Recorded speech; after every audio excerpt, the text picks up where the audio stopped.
सम्मानित करवाने का काम करेंगे। लेकिन बहनों और भाइयों, हमें तो विकसित भारत के लिए एकजुट होकर के कमल खिलाने का काम करना है। और इसी उद्देश्य से आज मैं आपके बीच में यहां पर आया हूं।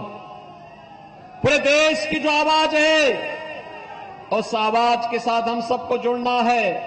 हमारी पीढ़ी सौभाग्यशाली है, हमने मोदी जी के नेतृत्व में बदलते हुए भारत को देखा है।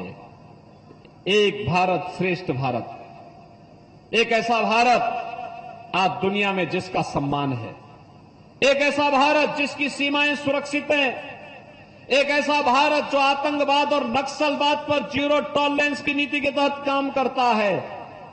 अब समय नहीं, याद करिए, कांग्रेस के समय में सीमा से आतंकवादी घुसते थे, सरकार मौन रहती थी। जगह जगह विस्फोट होते थे, सरकार मौन रहती थी। अयोध्या में हमारे रामलला के पावन जन्मभूमि पर हमला होता है, सरकार तब भी मौन रहती थी।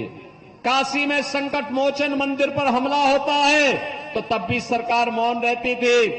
बहनों और भाइयों, आज आप देखते होंगे मोदी जी के नेतृत्व में आतंकवाद और नक्सलवाद देश के अंदर समाप्त हुआ।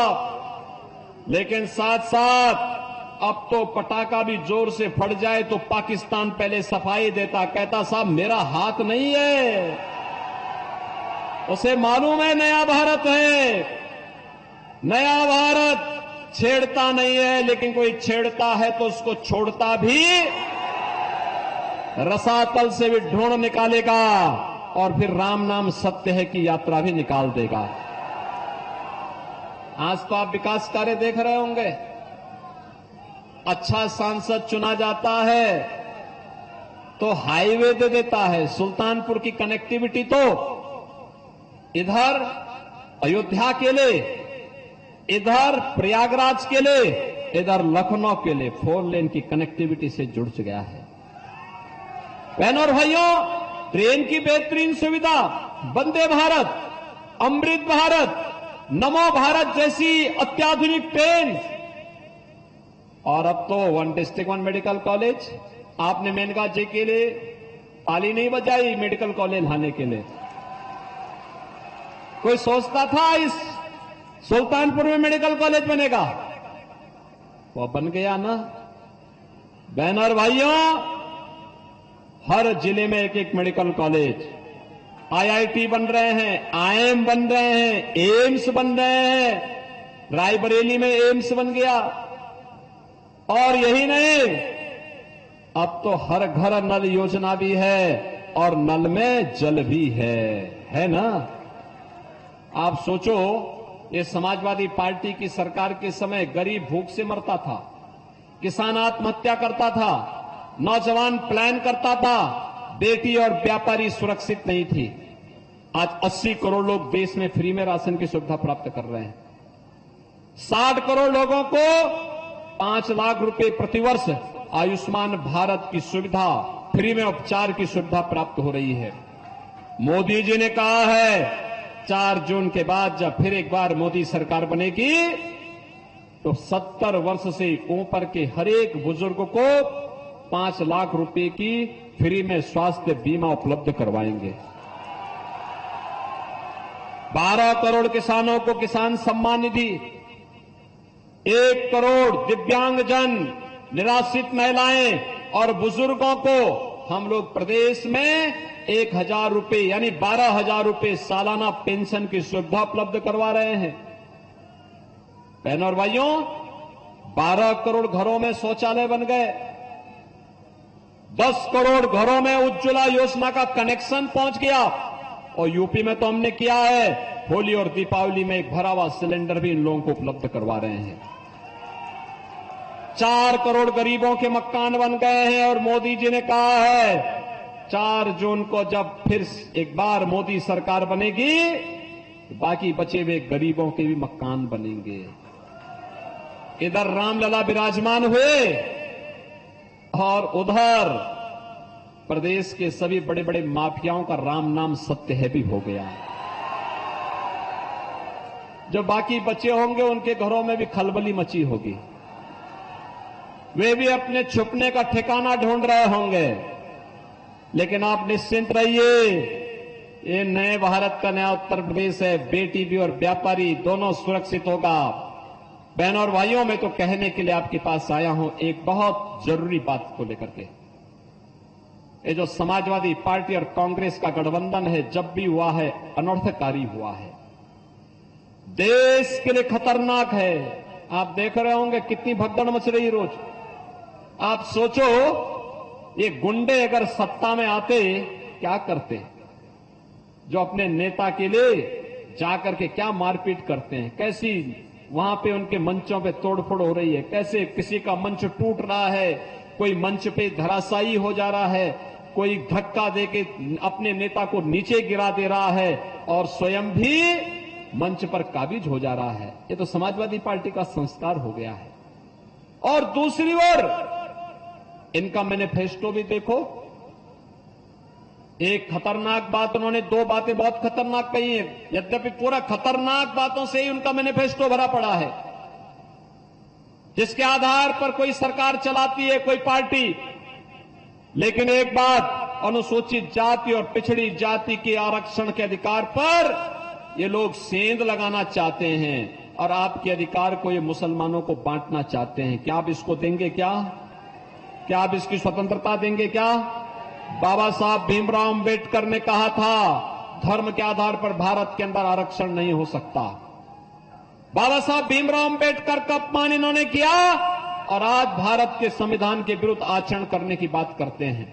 और दूसरा, जब राहुल गांधी से पूछा गया कि कैसे आप गरीबी हटाएंगे, ये दो लड़कों की जोड़ी जो है ना, ये बड़ी खतरनाक जोड़ी है।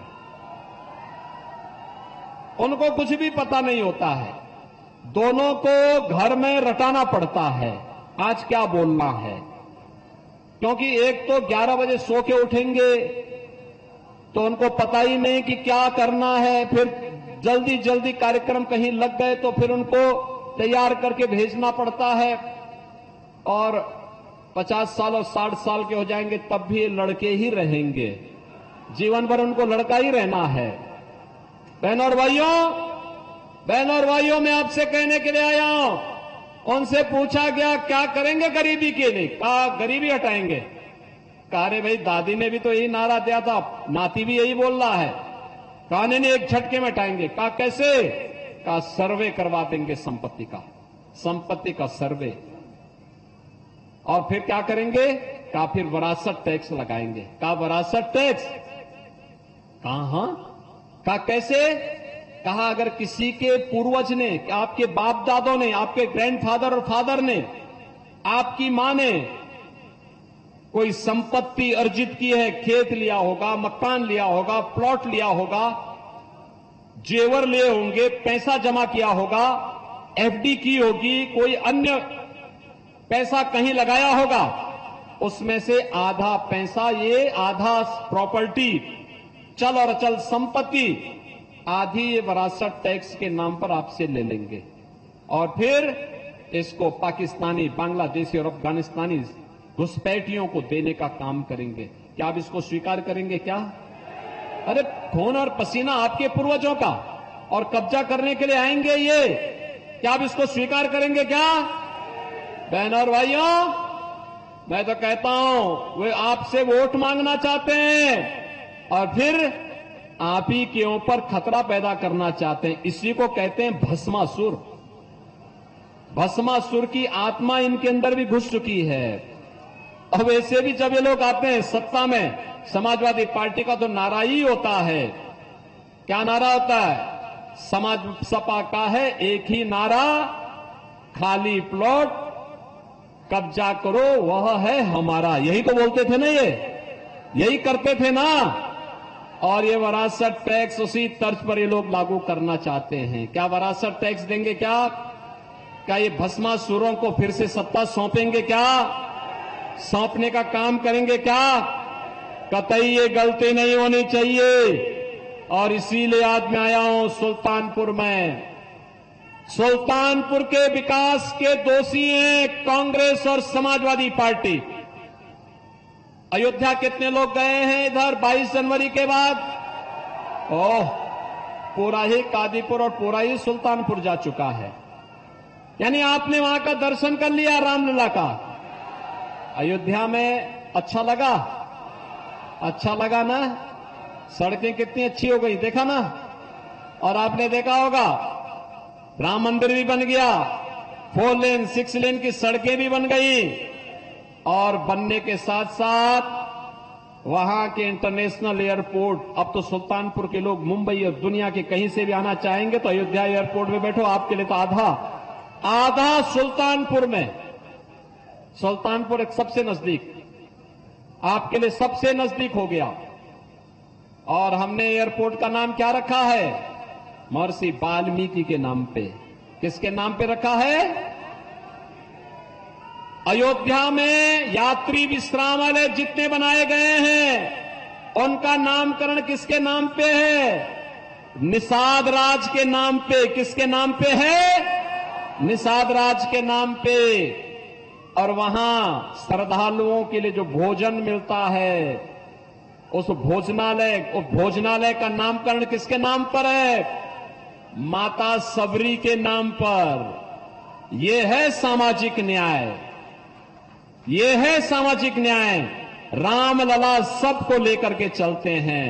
महर्षि वाल्मीकि को भी सम्मान देते हैं, निषाद राज को भी देते हैं, माता सबरी को भी देते हैं, और बजरंग बली तो ठहरे भगवान राम के भक्त, तो बजरंग बली कहां छूटने वाले हैं।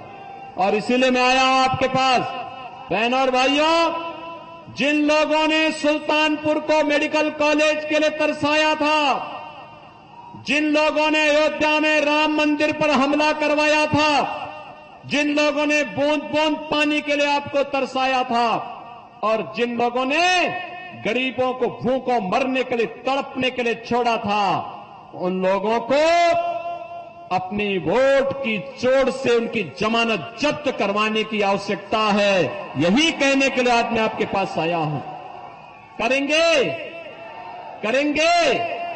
सभी लोग सुल्तानपुर तैयार है? करेंगे? यहां से कमल खिलाने का काम करेंगे? मेनका जी भारी बहुमत से विजयी बनकर के जाएंगी। जीत तो पक्की है, लेकिन जीत भी रिकॉर्ड में हो। करेंगे? सभी लोग सहमत हैं? इसके लिए आपको 2 काम करना होगा। करेंगे जो बात मैं बोलूंगा? सभी लोग करेंगे? पहला, कल और परसों 2 दिन आपको जनसंपर्क के लिए मिल रहा है। तो बहनों और भाइयों, इन 10 दिनों में हर एक जितने लोग यहां पे आए हैं, उनकी जिम्मेदारी बनती है कि वे 10-10 घर में जाकर के कमल खिलाने के लिए श्रीमती मेनका गांधी जी को भारी बहुमत से विजयी बनाने के लिए उन लोगों को तैयार करेंगे। कहना भी विकसित भारत और आत्मनिर्भर भारत के लिए, गांव, गरीब, किसान, नौजवान, महिलाओं के उत्थान के लिए, भारत की सुरक्षा और सबके सम्मान के लिए बाबा साहब भीमराव अम्बेडकर के द्वारा बनाए गए संविधान को सम्मान देने के लिए हमें फिर से कमल खिलाना होगा। इसके लिए सहमत करेंगे लोगों को।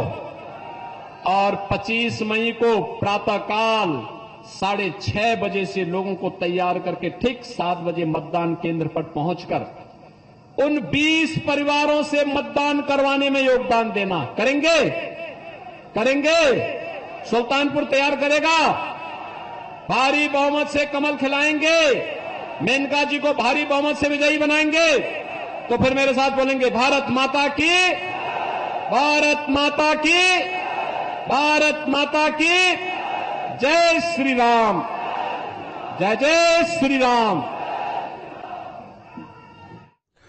तो सुन रहे थे, सुल्तानपुर में सीएम योगी को जनसभा को संबोधित कर रहे थे। दरअसल यहां से मेनका गांधी एक बार फिर बीजेपी की प्रत्याशी उनके पक्ष में वो लोगों से वोट की अपील कर रहे थे। उन्होंने अयोध्या का जिक्र किया क्योंकि सुल्तानपुर के बगल में ही अयोध्या और एयरपोर्ट का भी जिक्र